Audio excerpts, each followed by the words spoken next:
Mr. President. Senator from Utah. Mr. President, I rise today to pay tribute to a man who was truly a giant in my home state of Utah and in this institution, in the United States Senate. He was a friend to everyone he met and someone whose life of service to the people of Utah we celebrate. At the same time, we mourn his passing. Senator Robert F. Bennett. Senator Bennett loved the political arena. Though his heart was always with his family in Utah, he spent many years working on Capitol Hill in both the Senate and the House, and later as a congressional liaison for the Department of Transportation. He also spent many years in business, where his management abilities and his keen mind helped build a successful corporation and earn him awards such as Inc. magazine's Entrepreneur of the Year. But Senator Bennett's true passion was for sound public policy, for the development of good policy. He cared little about who wrote policy, and he cared even less for who would get the credit for good policy. So long as wise policies were enacted into law, he was happy. That was his objective, and it was a noble one at that.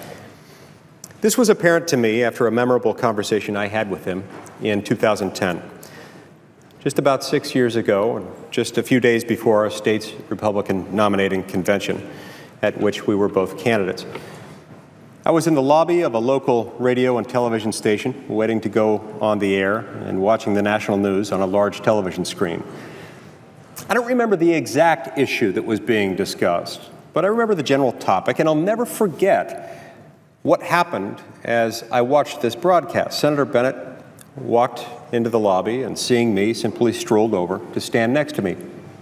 To be honest, I was anticipating the type of understandably awkward interaction that might occur between candidates near the end of a heated political contest. Instead, with his charismatic and characteristic charm and affability, he quickly put me at ease by nodding towards the screen and saying rather diplomatically, "You know, there's a pretty good chance that you may be the person who has to deal with this issue." Having gracefully diffused the situation and diffused any tension that might have otherwise been between us at that moment, he proceeded to share some words of wisdom and personal insights, imparting to me some of the lessons he had learned from his own experience on that matter. It was clear to me that he had not only thought long and hard about it, but that he was ultimately less concerned with who addressed the issue, less concerned with who would get credit for fixing the problem, and more concerned with ensuring that the problem was dealt with thoughtfully, wisely, and in a manner most likely to result in a good outcome for the American people. In Senator Bennett's view, there was no such thing as a political opponent. There were only potential political allies. Though Senator Bennett was a serious statesman, he was also one who did not take himself too seriously. This is one of the many reasons why people everywhere were drawn to him. Many Utahns will remember his flair for self-deprecating humor emblazoned on his campaign billboards in 2004. Summarizing Senator Bennett's most distinctive qualities, one billboard read, "Bold, brilliant, beanpole." In a slight variation on that same theme, another one of his billboards read, "Big heart, big ideas, big ears." And perhaps everyone's favorite declared, "Better looking than Abraham Lincoln," adding parenthetically, "just barely." In the political arena where inflated egos loom large, Bob Bennett was a breath of fresh air. Senator Bennett's command of public policy was legendary. He could speak extemporaneously and at length on everything from the federal budget to Utah's changing demographics to business trends, and he could do so never with any notes. He was a master storyteller, one who had the uncanny ability to entertain and challenge his audience at the same time, the result of a lifetime of learning and profound thinking. He always maintained an open mind, never unwilling to rethink policy issues in light of new information. These qualities are but a few of the reasons that he was a trusted colleague and that he was trusted by colleagues on both sides of the aisle in this chamber. Though much has been written about his public and his political accomplishments, there was a side to him that does not receive the attention that it probably deserves. A day in the life of a U.S. Senator is often stressful and invariably unpredictable. Under such circumstances, the likelihood of error is high, and as one of his staffers once told me, there were plenty of times that scheduling mistakes were made, and anger at us, the staff, certainly would have been justified. But these same staffers also said that in 18 years in the United States Senate, they never saw Bob Bennett get angry or even so much as raise his voice at any of his staff members. He was always kind, patient, and understanding with them, and they were committed and loyal to him in return.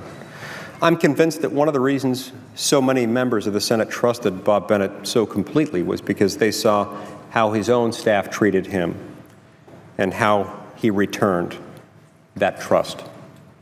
I've been the beneficiary of the staff that he built. Some of my very best staffers were those I hired on from Senator Bennett's office, who not only helped me get my office up and running, but have helped to keep it running efficiently and effectively as the trained professionals that they were, having been mentored by one of the greats of this institution. Senator Bennett was a man of the utmost integrity and was the same calm, deliberate, and thoughtful person, whether speaking in public or speaking to close confidants. At 6'6", he towered over most people, but that didn't prevent him from meeting people where they were, treating everyone with dignity and respect, and exhibiting true understanding and true compassion with all with whom he interacted. Whether he was talking with ranchers in Iron County or consoling a grieving parent visiting him in his Salt Lake office, or debating the chairman of the Federal Reserve during a banking committee hearing, Bob Bennett treated everyone the same, with kindness, respect, and concern. He often quoted President Reagan's famous aphorism that there is no limit to what a man can do or where he can go if he doesn't mind who gets the credit.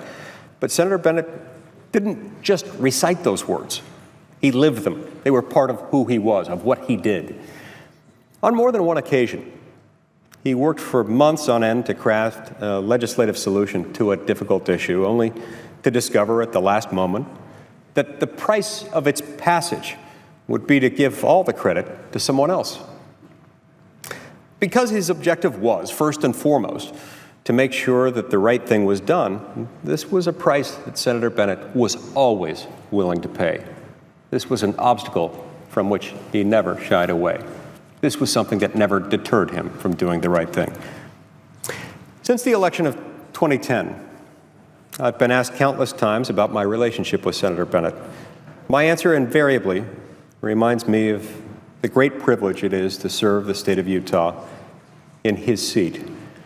Our conversations were always meaningful and focused on innovative approaches to dealing with difficult and important policy issues.